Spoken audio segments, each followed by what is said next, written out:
እውነተኞች ሳይሆኑ በነቢያት ቦታ ላይ ገብተው ሐሰተኞች የሆኑት ዓለምን እያሳቱት ይገኛሉ።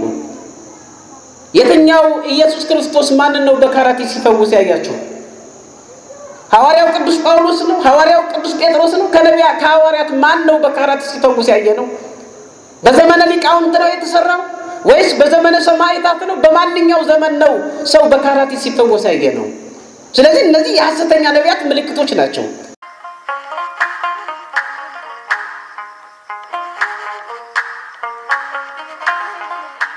ከለውጥ ይልቅ ነውጥ የበዛበት ዘመን ሆኗል።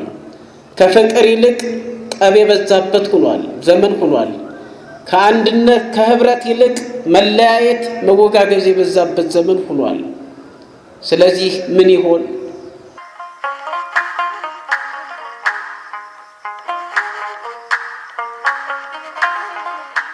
ማንም እንዳያስታችሁ ተጠንቀቁ ብሎ ተናገረ። ይሄ ማስጠንቀቂያ ነው በሁላችንም ውስጥ መግባት ያለበት። ዛሬ የሚያስተምረው ሳይሆን መንገድ የሚያሳየው ሳይሆን የሚያፋቀረው ሳይሆን ህብረታችንን የሚባርክ አንድ የሚያደርገን ሳይሆን የሚያለያየን፣ የሚያከፋፍለን፣ የሚያገዳድለን፣ የሚያጠላላን በስቷል። አባስ ስንለው ሌላ የሆነ የምንመለከትበት ዘመን ነው። ለዚህ ነው ማንም እንዳያስታችሁ ተጠንቀቁ ብሎ የተናገረው። ማስጠንቀቂያን የተነገረ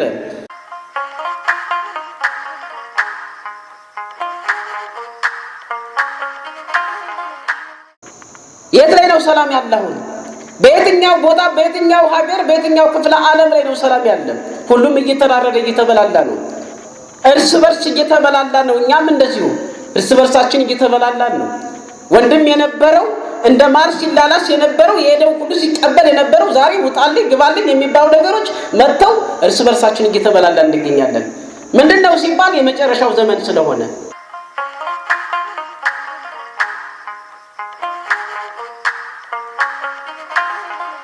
በስመ አብ ወወልድ ወመንፈስ ቅዱስ አሐዱ አምላክ አሜን።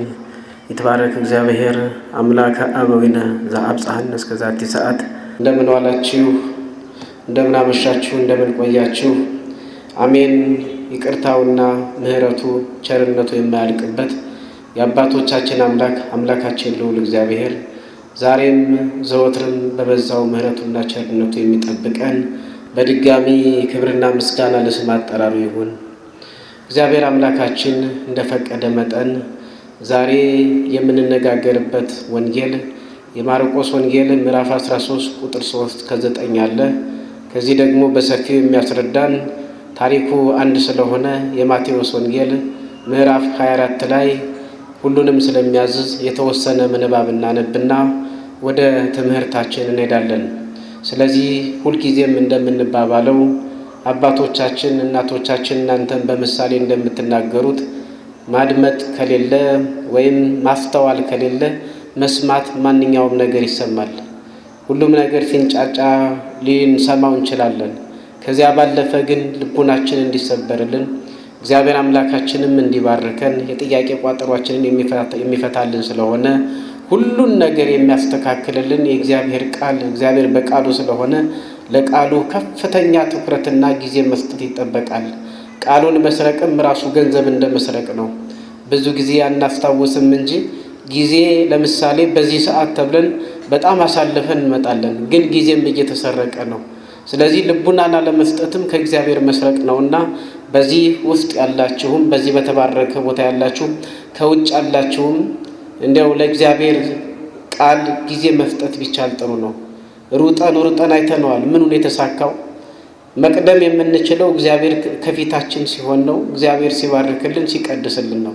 ስለዚህ እንዲህ አይነቱን ልቡና እንዲህ አይነቱን እሳቤ እንድናዳብርና እንዲህ አይነቱን ልቡና አምላካችን መንፈስ ቅዱስ አድሎን ቃሉን እንድንሰማ በድጋሚ መልካም ፈቃዱ ይሁንልን። እውነት ነው፣ በዚህ ዓለም ላይ የሚያሯሩጡ ነገሮች አሉ። ዓለም ከባድ ሆኗል። በአሁኑ ሰዓት ላይ የምንኖረው በእግዚአብሔር ቸርነት ስለሆነ እንጂ የሚመግበን እሱ ስለሆነ እንጂ ስራችንን የሚባርክ እርሱ ስለሆነ እንጂ መውጣት መግባታችንን የሚባርክ የሚቀድስ እርሱ ስለሆነ እንጂ እርሱ እየቀደመ ወጥመዱን የሚሰብረው ራሱ ስለሆነ እንጂ መውጣት መግባት መዋል መኖር ከባድ ሆኖብናል፣ ሸክም ሆኖብናል። ግን እግዚአብሔር ሁሉንም ያቀላል። ስለዚህ ሁሉንም ማቅለል ለሚችለው አምላክ ጊዜያችንንና ልቦናችንን መስጠት ይጠበቅብናል። እግዚአብሔር አምላክ የሰራዊት ጌታ ልቦናችንን ከዚህ ሰዓት ጀምሮ ይቆጣጠርልን። ምንባቡ እንደዚህ ይላል። የማቴዎስ ወንጌል ምዕራፍ 24 ቁጥር 1 እስከ ተወሰነ አነባለሁ። ኢየሱስም ከመቅደሱ ወጥቶ ሄደ።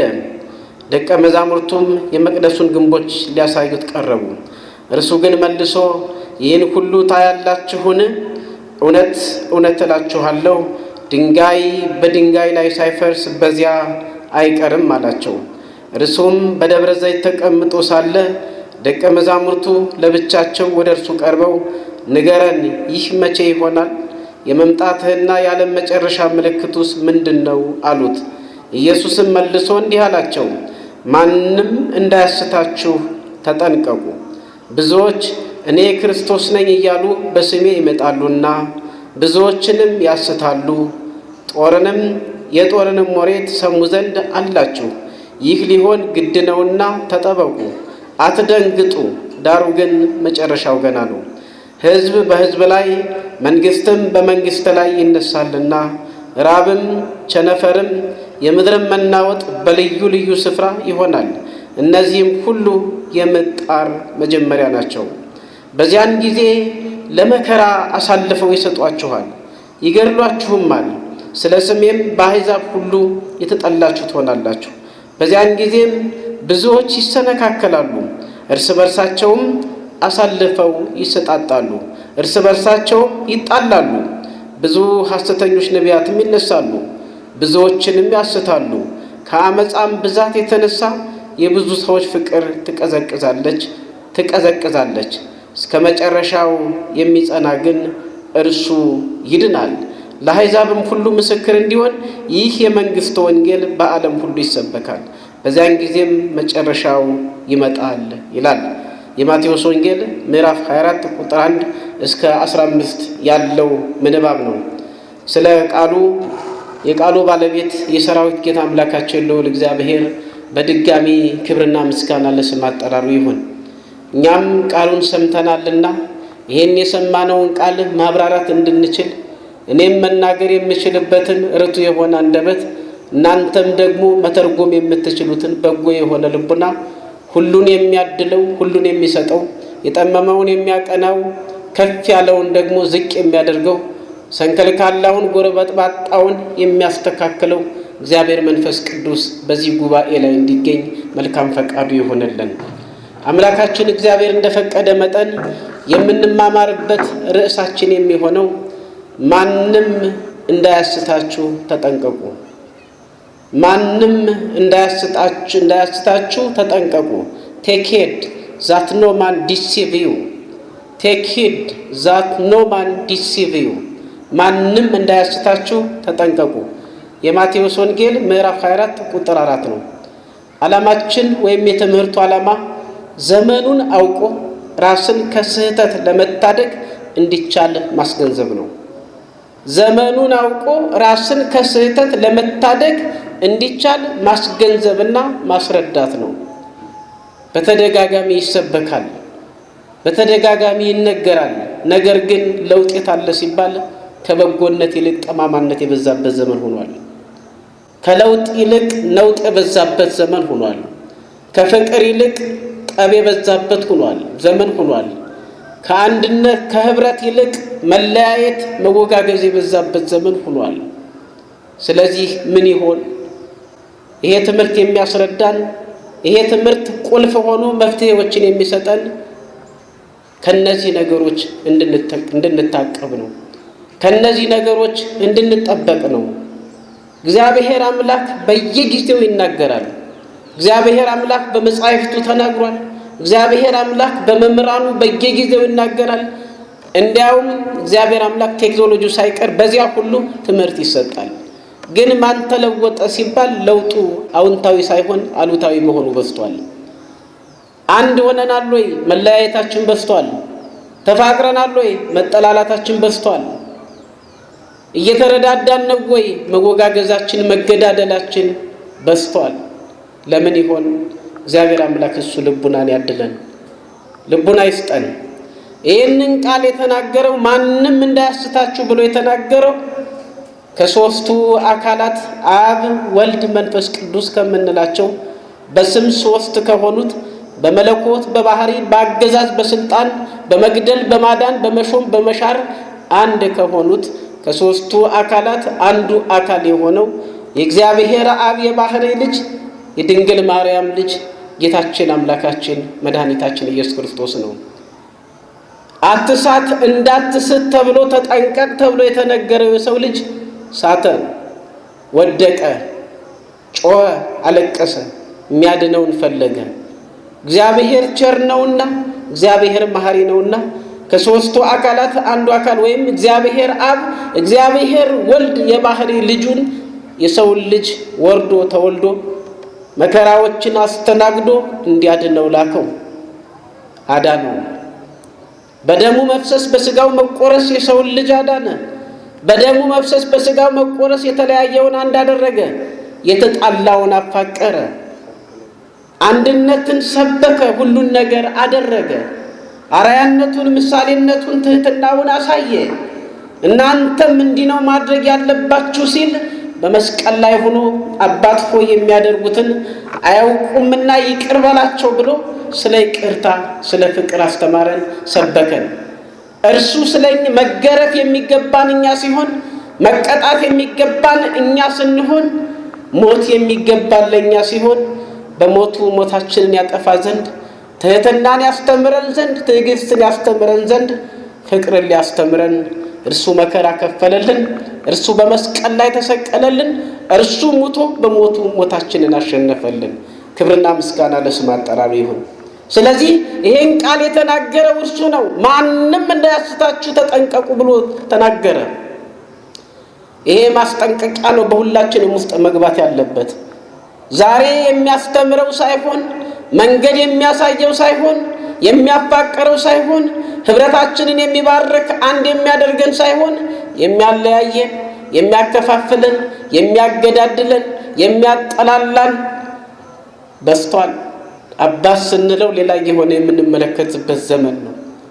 ለዚህ ነው ማንም እንዳያስታችሁ ተጠንቀቁ ብሎ የተናገረው። ማስጠንቀቂያን የተነገረ ይሄ ማስጠንቀቂያ ቃል ኢየሱስ ክርስቶስ ከተናገረበት ዘመን ጀምሮ እስካሁን ድረስ እስከ ዕለተ ምጽአትም በአባቶች ካህናት ሲነገር ይኖራል። በመምህራን ሲነገር ይኖራል። አይደለም በቃል ብቻ በዜማ ሲነገር በሚጣፍጥ ዜማ መንፈሳዊ ውበትን በተጎናጸፈ ዜማ ሲነገር ይኖራል። ግን ማን ልብ ገዛ የሚለው የሁላችንም አሳይመንት መሆን አለበት። ማንም እንዳያስታችሁ ተጠንቀቁ አለ። የተናገረው ለጊዜው ለደቀ መዛሙርቱ ነው።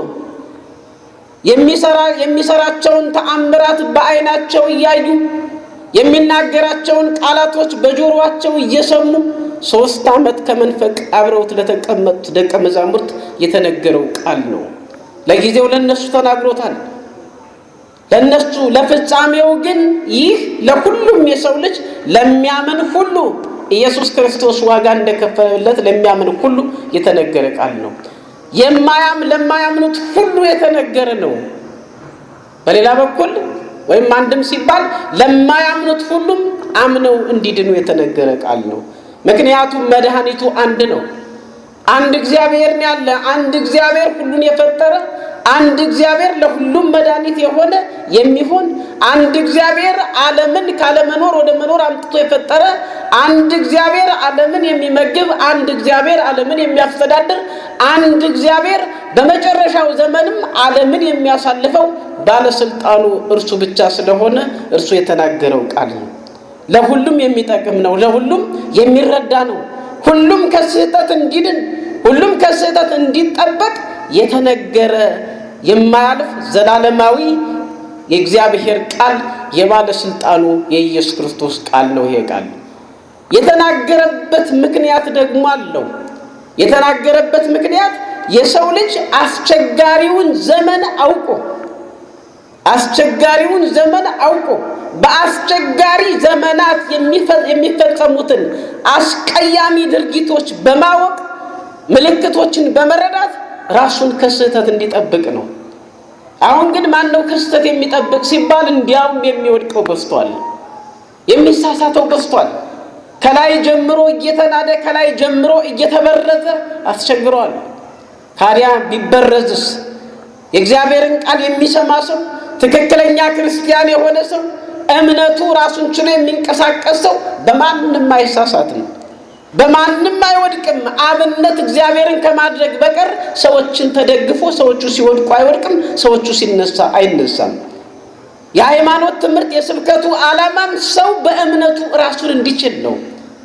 ማንንም ተመልክቶ ሲወድቅ አብሮ የሚወድቅ ሳይሆን፣ ሲዘም የሚዘም ሳይሆን፣ ሲጠነክር የሚጠነክር ሳይሆን ለራሱ እንደ አለት የሚጸና እንደ አለት የሚሰራ የሚጋገርና በየትኛውም ስህተት እንዳይወድቅ እንዲሆን ማስቻል ነው ስብከት የሚሰበከው እንጂ ሰዎችን እያየ ሰዎቹ ሲወድቁ የሚወድቀው ብዙ በሆነበት ዘመን የሚስተው ብዙ በሆነበት ዘመን የሚስተው ብቻ ሳይሆን የሚያስተው ብዙ በሆነበት ዘመን በዚህ ዘመን ላይ ማንን ልንመለከት እንችላለን?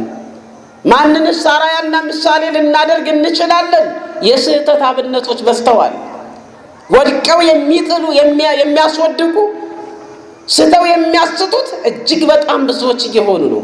ስለዚህ የስብከቱ ታላቅ ዓላማ ሰው በእምነት ራሱን እንዲችል፣ በሃይማኖቱ ራሱን እንዲችል እንደቀደሙት ሰማዕታት ራሳቸውን ስለቻሉ እኮ ነው ማንንም ሳይመለከቱ ለሃይማኖታቸው ሲሉ አንገታቸውን በሰይፍ የተቀጡት፣ እንደ ሽንኩርት የተቀረደዱት፣ በአንበሳ ጉድጓድ የተጣሉት፣ በእሳት ውስጥ ገብተው የነደዱት ብዙዎቹ ለዚህ ደረጃ ለዚህ ክብር ለዚህ ተጋድሎ የበቁት ምንድነው?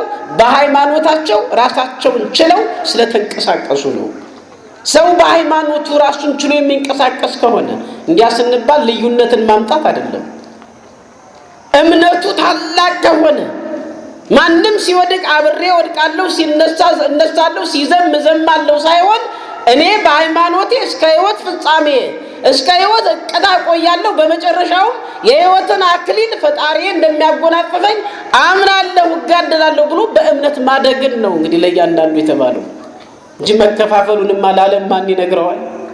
ዓለም በራሱ እየተከፋፈለ የሚገኘው የሰው ልጅ ከህብረት ይልቅ ልዩነትን፣ ከመረዳዳት ይልቅ መገፋፋትን፣ ከመፋቀር ይልቅ መጣላትን ባህሪው ወይም ጠባዩ አድርጎ እየተጓዘበት ያለ መንገድ ነው። እግዚአብሔር ከዚህ ይሰውረን። ስለዚህ ከዚህ ዘመን እንዲታቀቡ እንድንታቀብ ይሄንን ቃል መድኃኒታችን ኢየሱስ ክርስቶስ ተናገረው። የት ቦታ ተናገረው ሲባል ደግሞ ሰሎሞን የሰራው እጅግ በጣም የሚያምር ቤተ መቅደስ ነበረ። እንዲህ አይነት ቤተ መቅደስ ተሰርቶ አይታወቅም ነው የሚለው መጽሐፍ ቅዱስ ላይ ገብቶ ማየት ይቻላል። አንደኛ ነገሥት ምዕራፍ 6፣ 7፣ 8 ገብታችሁ ስታዩ የመቅደሱ አሰራር እጅግ በጣም በሚገርም ሁኔታ ነው የተሰራው። ዜና መዋዕልም ይሄን ይናገረዋል። በሚገርም ሁኔታ በምድር ላይ ካሉ የተለዩ ስፔሻላይዝድ በሆኑ ማዕድናት ነው የተሰራው። በተመረጡ ማዕድናት የሚያበራ ልክ ፀሐይን መተካት የሚችል የሚያብረቀርቅ ቤተ መቅደስ ነበር። የሚያስደስት ቤተ መቅደስ ነበር። ቤተ መቅደስን መስራት ጥሩ ነው፣ ግን ቤተ መቅደስ ሰርቶ ሰው ካላስቀደሰበት፣ ሰው ንስሐ ካልገባ፣ ሰው ስጋውንና ደሙን ካልተቀበለበት ምን ትርጉም አለው? እንደዚህ በሰዓት መጥቶ የእግዚአብሔርን ቃል ካልተማረበት ምን ትርጉም አለው? ታላቁ ትርጉም በቤተ መቅደስ ላይ የሚገባውን ስራ መስራት ሲቻል ነው የሰው ልጅ የሚጸድቀው። እግዚአብሔርንም ደስ ማሰኘት የሚቻለው በዚህ ሁኔታ ነው። ስለዚህ ደቀ መዛሙርቱ ያንን ቤተ መቅደስ ተመለከቱ። ከጌታቸው ከኢየሱስ ክርስቶስ ጋር ሄዱና ቤተ መቅደሱን ተመለከቱ። ቀና እያሉ ላዩን ሁሉ ጣራውን ተመለከቱት፣ ግድግዳውን ተመለከቱት፣ አዕማዱ በከምን እንደተሰሩ ተመለከቱ። እጅግ በጣም ገረማቸውና ለማያውቅ እንደሚናገሩ ሁሉ ወይም ቱሪስቶች ሆነው እንግዳ እንደሚያስጎበኙ ሁሉ ሁሉን የሚያውቀውን አምላክ አይደለም የሚታየውን የተሰወረውን ለሚያውቀው አምላክ ጌታ ሆይ ይህን ቤተ መቅደስ ታየዋለህን ብለው በማድነቅ ተናገሩ። ከላይ ምንባቡ ላይ እንደተመለከተው በማድነቅ ተናገሩ። ጌታችን ግን እንደነሱ አላደነቀላቸው። ጌታችን የሚደሰተው በሰዎች ነው። እኛ ስንሰራ ነው የሚደሰተው። እኛ እምነታችን ሲጸና ነው የሚደሰተው። በዚያ ቤተ መቅደስ ላይ ልክ መቶ አለቃውን እንዳደነቀው የመቶ አለቃው እምነት እንዳስደሰተው አቤት ሲያስደስት ብሎ እንደነሱ አልተደሰተም። ቅድሚያ ለሕንጻ ሥላሴ ቅድሚያ ለሕንጻ ሥላሴ የሰው ልጆች ነው እግዚአብሔርን የምናስደስተው። የሰው ልጆች በእምነታችን ስንጸና፣ በሃይማኖታችን ስንኖር፣ በጎ ስራዎችን ስንሰራ ነው እግዚአብሔር በእኛ የሚደሰተው። ታዲያ ይህን ብለው ሲመለከቱት እውነት እውነት እላችኋለሁ አላቸው፣ ድንጋይ በድንጋይ ላይ ሳይፈርስ በዚያ አይቀርም ማለትና ያደነቁትን ቤተ መቅደስ አንኳሰሰባቸው። ከዚህ በኋላ ደቀ መዛሙርቱ የሚናገረው ስለማን እንደሆነ ምስጢሩ ስለገባቸው መንፈስ ቅዱስ ስለገለጠላቸው ጌታ ሆይ የመጨረሻው ዘመን ምልክቶች ምንድናቸው? እባክህን ንገረን፣ አስተምረን፣ አስረዳን ብለው ወደ ጌታ ወደ ኢየሱስ ክርስቶስ አመለከቱ። እስኪ እንማር፣ ደጅ እንጽና ከቤተ ክርስቲያን። በቤተ ክርስቲያን ብዙ መምህራን አሉ። በቤተ ክርስቲያን የእግዚአብሔር ቃል ይነገራል። ስለ ፍቅር ነው እንጂ ስለ ሌላ ይነገራል? በቤተ ክርስቲያን እንፋቀር ነው፣ እንረዳዳ ነው፣ እንደጋገፍ ነው፣ ሰላማዊ እንሁን ነው፣ ህብረታችንን እናጽና ነው። በጎነት፣ ቸርነት፣ ርኅራኄ፣ ደግነት በውስጣችን ይኑር፣ እንተዛዘን ነው። ወላጅ ለሌላቸው ልጆች ወላጆች እንሁን። ጧሪ ለሌላቸው፣ ቀባሪ ለሌላቸው ሽማግሌዎች እኛ ወላጆች እንሁን፣ እንርዳቸው። አባት ሆነው እንዳሳደጉን ዛሬም እኛ አባት እንሆናቸው ነው ቤተክርስቲያን የሚሰበከው። ሰላም ፍቅር ነው የሚሰበከው። ታዲያ ይህን የሰላም ቃል የፍቅር ቃል ለመስማት ፍላጎት የሌለው ዓለም እንዴት ሰላምን ሊያገኛት ይችላል? ሰላምን የማይፈልግ ዓለም እንዴት ሰላምን ሊያገኛት ይችላል? ፍቅርን መስማት የማይችል ዓለም እንዴት ሊፋቀር ይችላል? ስለዚህ ልቡና መስጠት ያስፈልጋል። እና በቤተ ክርስቲያን የሚነገረው እንደዚህ ነው መሆን ያለበት። መማማር ያለብን ይህንን ጉዳይ ነው። ወቅታዊ ነገሮችን መዳሰስ አለብን። እውነት ፍቅር አለን ወይ? እውነትስ እውነተኛ እምነት አለ ወይ በዓለም ላይ? ስለዚህ እነዚህን ነው ማወቅ ያለብን። ኢየሱስ ክርስቶስ ደቀ መዛሙርቱ ይሄን ጠየቁ። የመምጣትና የዓለም መጨረሻ ምልክቱ ምንድነው? ምን ተውእቱ ተአምሪው ለምጽአትከ ወለህልቀተ ዓለም። የመምጣትና የዓለም መጨረሻ ምልክቱ ምንድነው ብለው ጥያቄ ጠየቁ። ይሄን በጠየቁበት ሰዓት ነው እንግዲህ ጌታችን አምላካችን መድኃኒታችን ኢየሱስ ክርስቶስ ማንም እንዳያስታችሁ ብሎ ጀመረ። ማንም እንዳያስታችሁ ብሎ ተናገረ። እነዚህን ተናገረና ምልክቶችን አስቀመጠላቸው። ለመሆኑ ዛሬ ስለ ምጽአት እንማራለን ሲባል ጳጉሜን ናት ዛሬ። ጳጉሜን ማለት የአሮጌው ዓመት መሸጋገሪያ፣ የሐዲሱ ዓመት መረከቢያ ናት። አዲሱን ዓመት የምንቀበልባት፣ አሮጌውን ዘመን ደግሞ የምንሸኝባት ናት። እና አባቶቻችን ቅዱሳን አባቶቻችን በጳጉሜ ስለ ምጽአት እንዲነገር፣ ስለ ምጽአት ስለ ኢየሱስ ክርስቶስ እንዲነገር፣ ስለ መጨረሻው ዘመን እንዲነገር፣ አሮጌውን ዘመን ስናሳለፍ አሮጌ ስራችንን ጨምረን ማሳለፍ እንዳለብን፣ ማራገፍ እንዳለብን፣ ኃጢአት፣ በደል፣ መጠላላት፣ መወጋገዝ፣ መካሰስ መብቃት እንዳለበት፣ አዲሱን ዘመን ስንቀበል ደግሞ በንስሐ በፍቅር በህብረት ስጋ ወደሙን በመቀበል በእውነተኛ አማኝ ሆነን እንድንቀበለው መሸጋገሪያ ናት። ስለዚህ በዚህ ዘመን ይሄ መነገር አለበት ብለው አባቶቻችን ያስተማሩን ስርዓት ነው።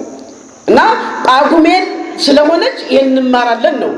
ማንም እንዳያስታችሁ ተጠንቀቁ፣ ይሄንን ተናገረው።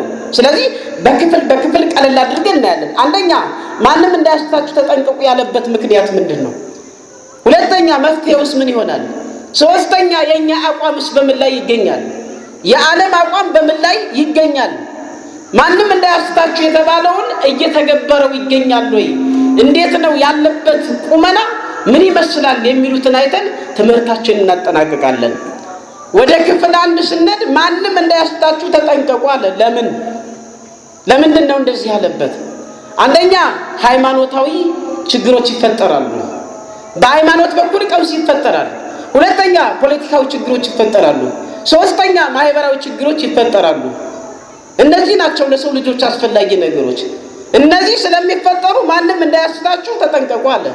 ለምሳሌ ሃይማኖታዊ ችግር ምን አይነት ይፈጠራል ጋር በምንባቡ መሰረት ቅድምና ያነበብነው እናየዋለን። እንደዚህ ይላል፣ ብዙዎች እኔ ክርስቶስ ነኝ እያሉ በስሜ ይመጣሉና ብዙዎችንም ያስታሉ። ቁጥር 5 ላይ ስናይ ብዙዎቹ ሐሰተኞች ነቢያትም ይነሳሉ ብዙዎችንም ያስታሉ። ቁጥር 11 ላይ ሐሰተኞች ክርስቶሶችና ሐሰተኞች ነቢያት ይነሳሉና ቢቻላቸው ውስጥ የተመረጡትን እንኳ እስኪያስቱ ድረስ ታላላቅ ምልክቶችንና ተአምራትን ይሰራሉ አለ ቁጥር 24 ላይ። ስለዚህ ሃይማኖታዊ ችግሩ ይሄ ነው ማለት ነው። በኢየሱስ ክርስቶስን ራሱ እኔ ክርስቶስ ነኝ በማለት ሐሰተኛ ነቢያት ይመጣሉ፣ ሐሰተኛ ክርስቶሶች ይመጣሉ አለ። ሐሰተኛ ነቢያት ብቻ አልበቃውም፣ ሐሰተኛ ክርስቶሶችም ይመጣሉ እኔ ክርስቶስ ነኝ በማለት ብዙዎችን ያስታሉ አለ። እነዚህ ነገሮች ተደርገዋል፣ ከዚህ በፊትም ተደርገዋል፣ እየተደረጉም ነው። በቅርብ ጊዜ እንኳን በኬንያ የተከሰተውን ታውቃላችሁ። እኔ ክርስቶስ ነኝ፣ ከድንግል የተወለድኩ ነኝ፣ እኔ የዓለም መድኃኒት ነኝ ብሎ መጣ። በዚህ ሰዓት ሰዎች ያደረጉት ግን እጅግ በጣም የሚገርም ነው። አንተ ክርስቶስ ከሆንክ እንግዲያስ ዓርብ እየመጣ ነው፣ ዓርብን ሰቅለህና እስኪ ሞት ስትነሳ ታሳየናለህ አሉት። በዚህ ሰዓት ግን ወደ ፖሊስ ነው የጮኸው። አድኑኝ ሊገሉኝ ነው ብሎ አመለከተ። መቼም ፖሊስ መከረኛ ነው፣ የጸጥታ አካል ሕይወቱን መታደግ ችለዋል። ብዙዎቹም ተነስተዋል። እኔ ድንግል ማርያም ነኝ ብላ የተነሳች በብዙ ጊዜ ሁሉ በብዙ ሁኔታ ተነስተዋል። እኔ መሲሁን የምወልደው ኢየሱስ ክርስቶስን መውለድ የምችል በድንግልና በንጽህና መውለድ የምችል እኔ ድንግል ማርያም ነኝ ብለው የተነሱ ብዙ ሴቶች አሉ፣ አሁንም ይነሳሉ ወደፊት። ስለዚህ እነዚህ ነገሮች ሲነሱ ራሳችሁን ጠብቁ፣ ተጠንቀቁ፣ ማንም እንዳያስታችሁ፣ እንዳታምኗቸው፣ እንዳትቀበሏቸው ብለው መፍትሄ ተናግሯል። ችግሮችን ከነ መፍትሄውን ያስቀመጠ እነዚህ የመጨረሻው ዘመን ምልክቶች ብሎ ያስቀመጣቸው ናቸው። በዚያን ጊዜ እያለ የተናገራቸው ናቸው። እኛ ደግሞ አሁን ጊዜ እያልን እናገራለን። ምክንያቱም እየተፈጸሙ እያየናቸው ስለሆነ ብዙዎቹ ክርስቶሶች ነን እያሉ እየተነሱ ስለሆነ። ሁለተኛው ብዙ ሐሰተኛ ነቢያት ይነሳሉ አለ። ብዙ ሐሰተኛ ነቢያት ይነሳሉ፣ ቢቻላቸው ውስጥ የተመረጡትንም እንኳን እስከሚያስቱ ድረስ ብዙ ምልክቶችና ተአምራትን ያደርጋሉ አለ። ሐሰተኛ ነቢያትም አሁን እንደ ሳር እያጥለቀለቀው ነው ያለ፣ እያጥለቀለቀው ነው። በየከተማው ማዕት ነው ያለ። አጠቃላይ በዓለም ውስጥ ሐሰተኛ ነቢያት ሰፍረው ይገኛሉ። እያጥለቀለቁት ነው፣ እየወረሩት ነው። ምልክቶችንም እያሳዩ ነው። መጽሐፍ ቅዱስ የተናገረውን እያሳዩ ነው። እውነተኞች ሳይሆኑ በነቢያት ቦታ ላይ ገብተው ሐሰተኞች የሆኑት ዓለምን እያሳቱት ይገኛሉ። የትኛው ኢየሱስ ክርስቶስ ማንን ነው በካራቴ ሲፈውስ ያያቸው? ሐዋርያው ቅዱስ ጳውሎስ ነው? ሐዋርያው ቅዱስ ጴጥሮስ ነው? ከሐዋርያት ማን ነው በካራቴ ሲፈውስ ያየ ነው? በዘመነ ሊቃውንት ነው የተሰራው ወይስ በዘመነ ሰማዕታት ነው? በማንኛው ዘመን ነው ሰው በካራቴ ሲፈወስ ያየ ነው? ስለዚህ እነዚህ የሐሰተኛ ነቢያት ምልክቶች ናቸው። እጅግ በጣም ብዙዎች አሉ። የእነሱን ደግሞ መስበክ እንዳይሆን ነው እንጂ እያሳቱ ይገኛሉ። ስለዚህ ነቢያት፣ እነዚህ ሐሰተኛ ነቢያት የወረሩንና ዓለምን የወረሩት ስለሆነ ዛሬም እንድንታቀብ ማንም እንዳያስታችሁ ተጠበቁ ብሎ ኢየሱስ ክርስቶስ የተናገረው ቃል ሊገዛን ይገባል። ሃይማኖታዊ ምልክት የተባለው ይሄ ነው። በብዙ ቦታ ላይ ሃይማኖታዊ መልክ ያላቸው የሃይማኖት መልክ ያላቸው ነገር ግን ሃይማኖተኞች አልሆኑ። ሐዋርያው ቅዱስ ጳውሎስ ወደ ጢሞቴዎስ ሰዎች ምዕራፍ 3 ላይ በጠቀሰው ላይ ምን እንዳለ? ብዙዎቹ የሃይማኖት ምልክት አላቸው አለ፣ ነገር ግን ሃይማኖተኞች አይደሉም አለ። ሃይማኖታዊ ነኝ የሚለው ማዕት ነው፣ ግን ሃይማኖተኛ ነው ወይ ሲባል ስራውን እናውቃለን። ብዙውን እያሳተ ብዙ እየወደቀ ያለው በዚህ ምክንያት ነው። የሃይማኖት አባት ተብሎ ለሃይማኖት የሚገባውን ስራ ባለማድረግ ይመራል ሲባል ሲያስት፣ ያነሳል ሲባል ሲጥል፣ ያሻግራል ሲባል ከወዲህ ማዶ ሲያስቀር የሚታየው በዚህ ምክንያት ነው፣ የመጨረሻው ዘመን ስለሆነ። ስለዚህ ይህ ቢሆንም ተጠንቀቁ እያለ ስለተናገረ መጠንቀቅ ያስፈልጋል። ካለን ሰዓት አንጻር ፖለቲካዊውን እናያለን። ፖለቲካዊውን ስንመለከት ደግሞ ጦርነት አብዝቶ ይሆናል ይላል። ጦርነት አብዝቶ ይሆናል። የጦርንም ወሬ ተሰሙ ዘንድ ግድ አላችሁ። ይህ ሊሆን ግድ ነውና ተጠበቁ፣ አትደንግጡ፣ ግን መጨረሻው ገና ነው። ሕዝብ በሕዝብ ላይ መንግስትም በመንግስት ላይ ይነሳልና ይላል ምዕራፍ 24 ቁጥር 7 ላይ። ስለዚህ ጦርንም የጦርንም ወሬ ተሰማላችሁ ተብሎ በዚያን ጊዜ ነው የተባለ። ያለው ጊዜ ደግሞ ማን ነው? አሁን እያየን ነው። የት ላይ ነው ሰላም ያለው? በየትኛው ቦታ፣ በየትኛው ሀገር፣ በየትኛው ክፍለ ዓለም ላይ ነው ሰላም ያለ? ሁሉም እየተራረደ እየተበላላ ነው። እርስ በርስ እየተበላላ ነው። እኛም እንደዚሁ እርስ በርሳችን እየተበላላን ነው። ወንድም የነበረው እንደ ማር ሲላላስ የነበረው የሄደው ሁሉ ሲቀበል የነበረው ዛሬ ውጣልኝ ግባልኝ የሚባሉ ነገሮች መጥተው እርስ በርሳችን እየተበላላን እንገኛለን። ምንድነው ሲባል የመጨረሻው ዘመን ስለሆነ እገሌና እገሌ ስለሆኑ ሳይሆን የመጨረሻው ዘመን ስለሆነ። ስለዚህ መፍትሄው ምንድነው? አሁንም ማንም እንዳያስታቸው ጠበቁ ነው። ማንም በዘር ጎራ ውስጥ ዓለም በፈጠረው የዘር ጉሬ ውስጥ እንዳንከተት እንዳንገባ ራሳችንን ጠብቀን መጸለይ ነው የሚያስፈልገን ማለት ነው። እና ፖለቲካዊ ነው። ማህበራዊ ስንገባ ደግሞ ህዝብ በህዝብ ላይ ይነሳል አለ። ረሃብ፣ ቸነፈር፣ ጦርነት ይሆናል አለ። ህዝብ በህዝብ ላይ መነሳት ይኸው ማህበራዊ ችግር ነው። መረጋጋት አይኖርም፣ መዋደድ አይኖርም፣ መረዳዳት አይኖርም። ረሃብ፣ ቸነፈር ይሆናል አለ። በልዩ ልዩ ስፍራዎች ረሃብም ቸነፈርም የምድር መናወጥ በልዩ ልዩ ስፍራዎች ይሆናል አለ። እንደው ይሄን መጽሐፍ ቅዱስ ማንበብ እኮ ሂሳብ ሰርቶ መልስ ሲመጣ እንደማየት ነው። በጣም ያስደስታል። ለሚመራበት ለሚታቀብበት ሰው እንዳሉ የሚደረጉ ድርጊቶች ሁሉ ቀድመው ተጽፈው ቀድመው ተነግረው ነው ያለ። ካዲያ ለምን አንታቀብም? እሱን ልቡና ይስጠን እግዚአብሔር። ስለዚህ ማህበራዊ ችግር ይሆናል። ራብም ቸነፈርም የምድር መናወጥ በልዩ ልዩ ስፍራ ይሆናል። እነዚህም ሁሉ የምጣር መጀመሪያ ናቸው አለ። ቁጥር 18 ላይ ስንመለከት ለመከራ ተላልፎ መሰጠት አለ። ለመከራ ተላልፎ መሰጠት አለ። ሌላ ምንድነው የሚለው? በዚያን ጊዜ ለመከራ አሳልፈው ይሰጧችኋልና ይገድሏችሁማል፣ ስለ ስሜም በአሕዛብ ሁሉ ላይ የተጠላችሁ ትሆናላችሁ። ቁጥር 9 ላይ አያችሁ። ስለዚህ እነዚህ ችግሮች ሁሉ እንደሚፈጠሩ በዚያን ጊዜ እንዲህ ይሆናል እያለ ኢየሱስ ክርስቶስ አስረድቷል። ታዲያ መፍትሄው ምን ይሆናል? ምን ይሁን ሲባል አንደኛ ጥንቃቄ ነው። ተጠበቁ ነው ያለ። ቁጥር 4 ላይ ማንም እንዳያስታችሁ ተጠንቀቁ አለ። ጥንቃቄ ያስፈልጋል። ማንም እንዳያስተን፣ በዘርም ይምጣ በምንም ይምጣ እንዳያስተን መጠንቀቅ ያስፈልጋል ነው። ሁለተኛው መጽናት ነው። ወዛ አዝለፈ ትዕግስቶ ወእቱ ይድን፣ ትዕግስቱን የሚያዘወትር የሚጸና እርሱ ይድናል አለ። ቁጥር 13 ላይ ስትመለከቱ የምናገኘው ቃል መጽናት ነው የሚያስፈልግ። በሃይማኖት መጽናት ነው የሚያስፈልግ። የሃይማኖት ቅሩቅ የለውም።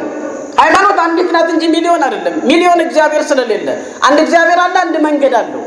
ስለዚህ በያዝናት ሃይማኖት መጽናት ያስፈልጋል። ሶስተኛው ጸሎት ነው የሚያስፈልገው።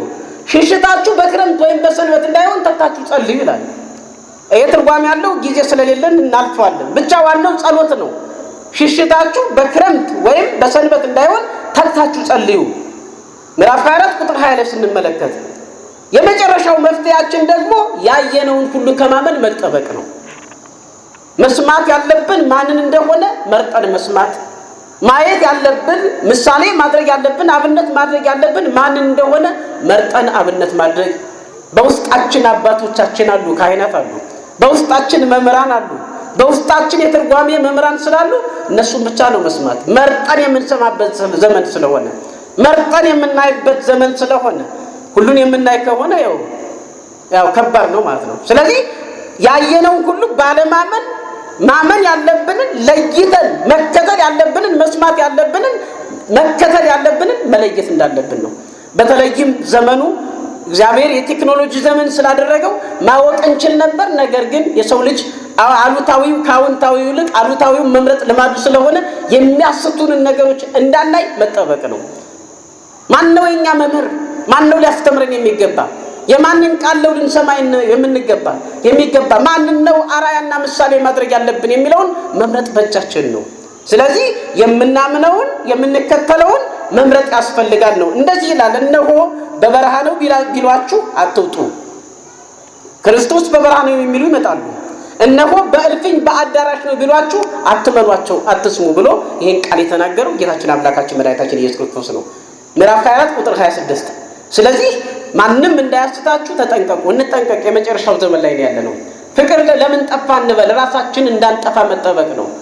ለምን ይገላሉ አንበል፣ ራሳችን ገዳዮች እንዳንሆን መጠንቀቅ ነው። ለምን ሰይፍ ያነሳሉ ሳይሆን እኔ ሰይፍ አላነሳም፣ ሃይማኖቴን እምነቴን እጠብቃለሁ፣ ሰይፍ የሚያነሱ ሁሉ በሰይፍ ይጠፋሉ ብሎ አምላኬ ተናግሯል። በማንም ላይ ሰይፍ አላነሳም፣ ወንድሜ ቢገለኝ ይሻለኛል ብለን ምርጫችንን ማስተካከል ነው። መጠላላትም የለብንም። በዘር ጉሬ ውስጥ መግባት የለብንም። ዘራችን አንድ ክርስቶስ ነው። እርሱ ሙቶ አንድ ያደረገን በደሙ መፍሰስ በስጋው መቆረስ የተለያየነውን አንድ አድርጎናል። አንድ ናችሁ ብሎናል። ህብረታችን እሱ ነው። አንድነታችን እሱ ነው። እኩልነታችንን የሰጠን እሱ ነው። እሱን ብቻ እንስማ። ማንም እንዳያስታችሁ ተጠንቀቁ።